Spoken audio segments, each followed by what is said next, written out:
I'd like to welcome you again, and those who didn't hear me earlier. I'd like to welcome you to the Unity of Syracuse. I'm Reverend Edith Washington. I am the senior minister here, and this is who we are. You know? Welcoming, affirming, unlimited. We honor the many paths to God. What we say in our statement of being that we are all one, that we are one with all. And so I'd like to welcome you all here on behalf of the Deity of Syracuse, and more importantly, I'd like to introduce you today to Lama Rinpoche from Singapore. I just want to let you know he's amazing. You know you're amazing. And he likes to laugh too, by the way, a lot. I bet if you were here earlier, you would have been dancing to the happy dance, right? Yeah? I was so happy earlier because they wanted to hear the happy dance. And I was thinking about you, and I was thinking, gee, if you were here, we'd be dancing all around this sanctuary that's 130 years old. Yeah, a lot of dancing going on up in here. But we're really, really happy to have you here. And I want to just tell you that last week during the medicine Buddha empowerment, I had been not feeling so good. Last Friday, I was in bed all day. And then it took me 2 hours just to get out of the bed and get here to welcome and introduce the Lama. I just recently purchased a house, and those kind of paints and dust from sanding and whatnot just kind of kicked in asthma, where I normally I haven't had an asthma attack, and I don't even remember how long. And it really knocked me out. And I came to the Medicine Buddha Empowerment last Saturday morning, and before we went to lunch, I felt great. I felt like I had been totally free and unlimited from that moment on. I still have a little coughing going on, but I didn't cough at all day. I didn't have to take any treatments. I have a nebulizer. I didn't have to do any of that. And so I'm in for every session tonight and tomorrow. I want to get freed up from whatever holds me back from my prosperity. Are any of y'all in? You in? Yeah. I'd like to welcome you. I'm so happy that you came here to bless us. You have been just amazing. Thank you so much. Thank you. I give you.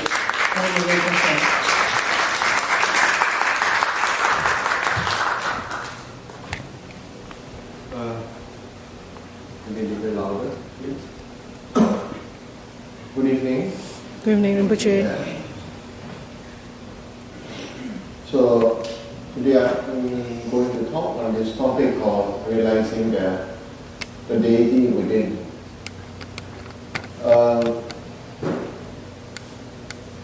Actually, this topic is supposed to talk about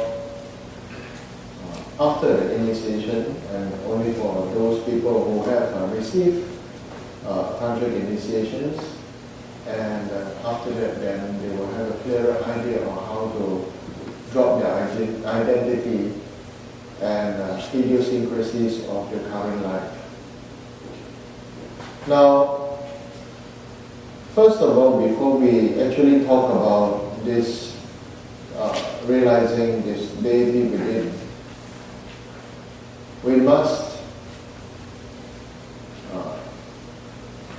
be willing to first acknowledge that we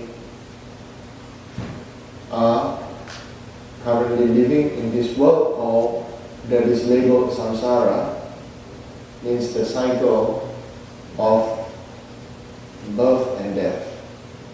Okay, we call this an uncontrolled cycle of rebirth and death. Now there is a difference between rebirth and reincarnation. Some people tell me that they feel it is the same, but in actuality it is different.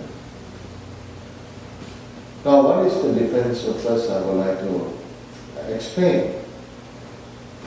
The first difference is rebirth means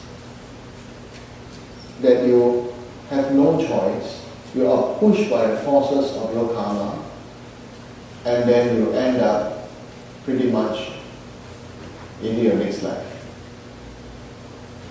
Reincarnation means before you die or in your current life, you are already aware that what you want to do for your next life. You are already aware and you are already planning, you are already looking out where you want to be reborn into the next life. So that is called reincarnate. Your mind is clear. We are already doing many preparations for the process of going through the process of old age, sickness and death, and being able to choose our next physical body. Rebirth is very much how many people are going through their daily lives, their lives, having no control of what is going to happen. Can you control what is going to happen? Can you? You can't. Many of us, we cannot. We only hope, only pray, have faith, and therefore, hoping for the best. Not being in control. But we need to be in control. Therefore, it comes to the point of great suffering. Because we have no control of what other people say of us, what other people think of us. We have no control of how the weather is going to be. We can't stop the rain when it decides to rain. We can't bring the rain when there's a drought. We can't do so many other things. We start to become freaks. What kind of freaks am I talking about? We become freaky.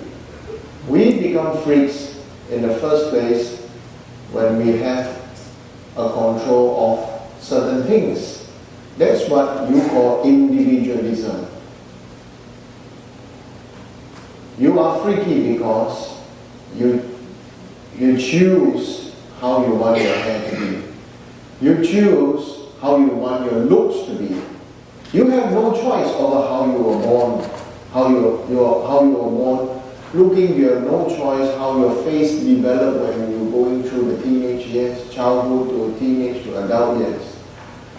You have no choice for that, so therefore you become a freak to control. You chose the kind of dress that you feel identifies you. Of your house, of your car, of your garden, whatever you can control, you want to control. So the more you try to control, the more you are losing it. The more you try to control, the more you try to manipulate nature, the more not spiritual you are. The more you are losing your spirituality. You are only wanting to do the right thing and not going through the process of compassion and reality. So that's why you will see some people in their current state of mind, they take drugs. To rebel against maybe their parents or to rebel against this and that, people take drugs. People go for tattoos. People go for many other things. I don't know what people do here in America, but I guess you understand what I'm trying to say. That's more important.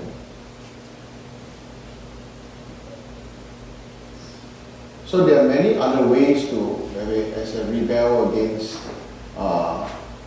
one's senior or one's parents. So this we call, because we have no control, we want to control. They say then it becomes like rebirth, you know. And what we choose to be is actually already preparing ourselves for our next life uncontrollably.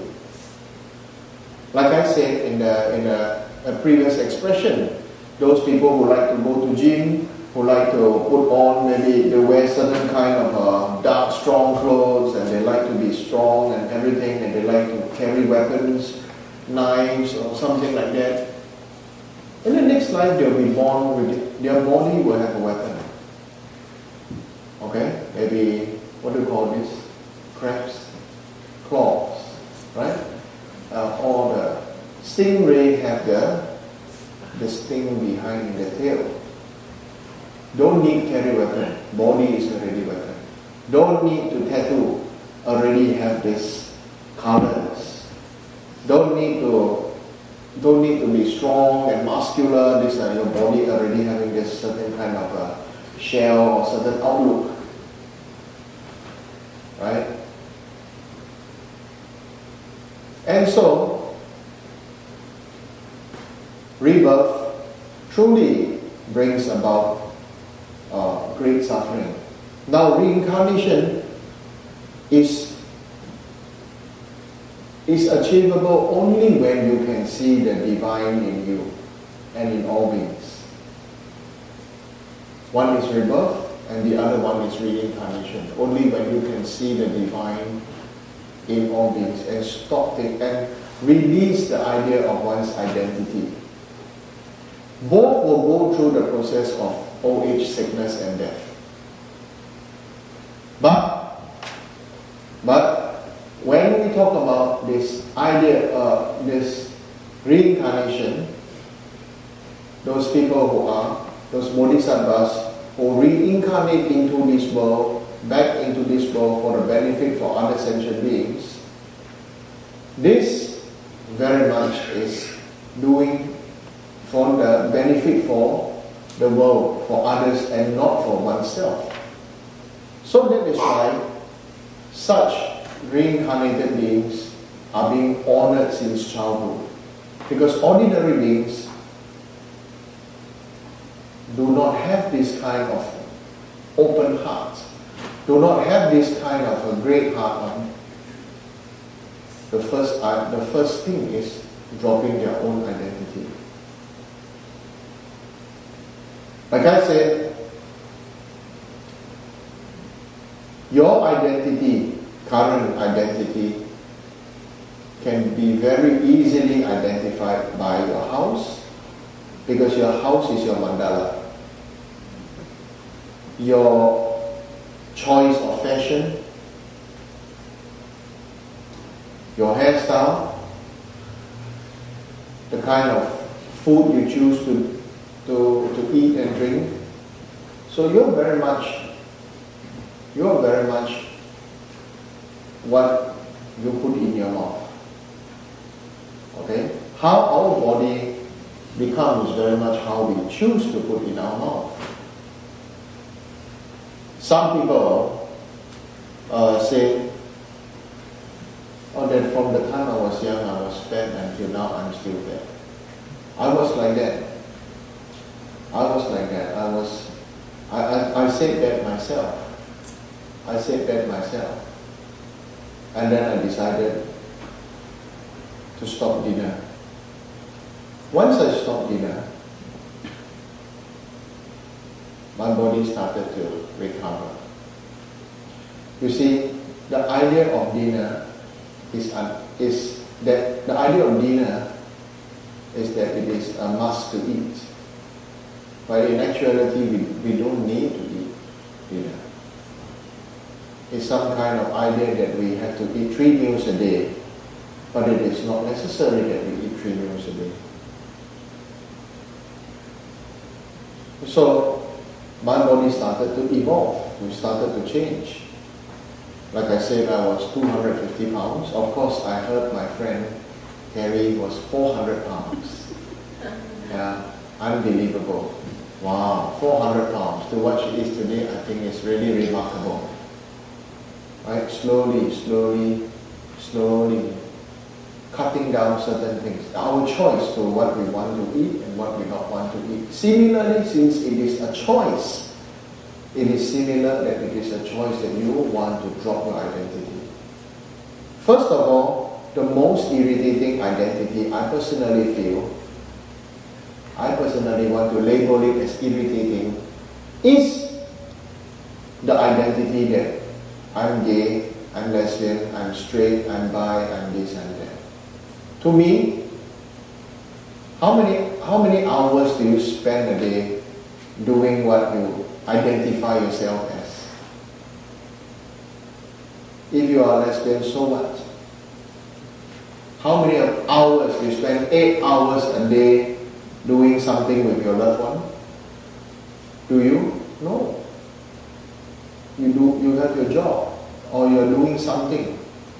But somehow that one is like karma, uncontrolled.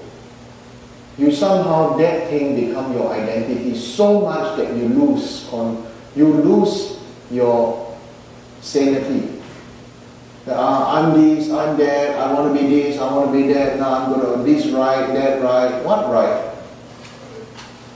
What right? What wrong?